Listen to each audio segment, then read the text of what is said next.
तो प्रदेश और देश में खुले आसमान के नीचे हमारे लिए फसल पैदा करने वाले अन्नदाता पर लाठीचार्ज और उन पर गोलियां चलाना अंग्रेजों और मुगलों की अत्याचार की याद ताज़ा कराता है। हरियाणा प्रदेश में कांग्रेस विपक्ष की बड़ी पार्टी है। उसके द्वारा विधानसभा सत्र में किसानों पर थोपे गए अध्यादेश का विरोध क्यों नहीं किया, जबकि सभी राजनीतिक पार्टियों को किसानों पर थोपे गए अध्यादेश का विरोध करना चाहिए।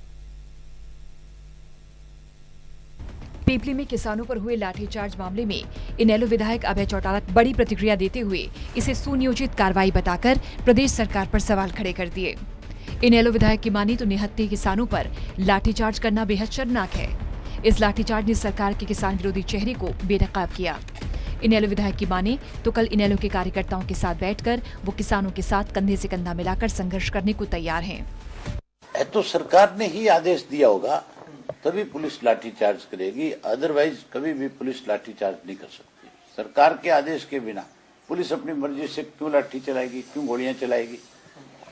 कभी नहीं करेगी। सरकार का ही आदेश है। ये सरकार नहीं चाहती कि हरियाणा प्रदेश का किसान या देश का किसान खुशहाल हो। ये जो आज इन्होंने किया है सब कुछ, जहां आज इन्होंने किसान पे अत्याचार करने का काम किया, तो स्टेट बॉडी की मीटिंग बुला करके उसमें बैठ करके फैसला लेंगे।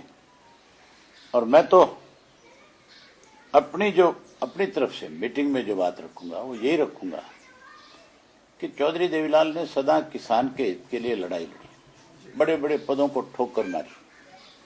आज उस हरियाणा के किसान के ऊपर बड़ा अत्याचार हो रहा है। वहीं अभय चौटाला ने कांग्रेस नेता भूपेंद्र सिंह हुड्डा पर निशाना साधा और आरोप लगाया कि कांग्रेस किसानों का हितैषी होने का नाटक बंद कर रही है, जबकि कांग्रेस प्रदेश की विपक्षी पार्टी है। इस नाते केंद्र सरकार द्वारा किसानों पर थोपे गए इस अध्यादेश का कांग्रेस ने और खासतौर पर हुड्डा ने कभी विरोध नहीं किया। इस बार कोविड के चलते सिर्फ 3 घंटे में विधानसभा सत्र में हुड्डा मौन स्वीकृति से अध्यादेश पर साइन करके वापस लौट आए। उन पे लाठीचार्ज किया गया। जिस ढंग से आज पुलिस का बर्ताव था, जिस ढंग से आज प्रशासन का बर्ताव था, जिस तरीके से आज सरकार के मंत्रियों के बयान आ रहे हैं, वो चाहते हैं कि किसान लुट जाए, किसान बर्बाद हो जाए। इसके लिए मैंने एक चीज अभी सुनी थोड़ी देर पहले, भूपेंद्र सिंह हुड्डा भी ये कह रहे हैं कि मैं कल पीपली जाऊंगा। हुड्डा जी से एक बात पूछना चाहूंगा आपके माध्यम से कि आपके 10 राज्यों के अंदर सरकार है, केंद्र की सरकार अध्यादेश लेकर के आई, हरियाणा में आप विपक्ष में हो, सबसे बड़ी विपक्ष की पार्टी आप हो। जब ये अध्यादेश आया, आपने हरियाणा में विरोध क्यों नहीं किया?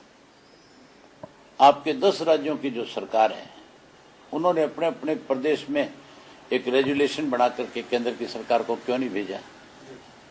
आप विपक्ष में केंद्र में हो, आपने केंद्र के जो आपके नेता हैं, उन्होंने इस बात का विरोध क्यों नहीं किया? वहीं अभय चौटाला ने दुष्यंत और दिग्विजय को जयचंदों की पार्टी करार देते हुए कहा कि बड़ौदा उपचुनाव में कांग्रेस और जयचंदों की पार्टी कैसे इस लाठीचार्ज के बाद जनता को मुंह दिखाएगी, देखना होगा। वहीं अपने बेटे अर्जुन चौटाला को बड़ौदा उपचुनाव में प्रत्याशी के तौर पर उतरे जाने की अटकलों पर भी मीडिया द्वारा फैलाई जा रही भ्रामक जानकारी से बताया। टोटल न्यूज के लिए गुरुग्राम से गुलशन ग्रोवर की रिपोर्ट।